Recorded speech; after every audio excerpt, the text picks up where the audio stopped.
Karman bangun, udah siang. Macan aja udah berkokok. Mana ada Nyai macan berkokok. Ah, kamu ada-ada aja. Oh ya Nyai, semalam Kakang kewalahan nerima serangan dari Nyai. Aduh, itu kepotan Nyai mantep banget, luar biasa. Aduh, Kakang kurang persiapan. Makanya Kang, keinginan tuh harus sesuai sama faktanya.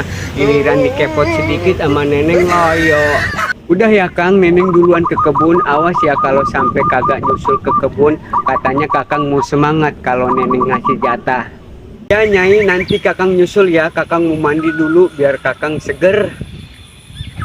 Udah mau maghrib, Kang Karman belum juga nyamperin Neneng. Kayaknya Kang Karman tidur lagi deh. Awas aja kalau sampai kagak nyamperin Neneng. Neneng bakalan forboden, gak bakalan dikasih jatah lagi. Kapok Neneng kayak begini mah.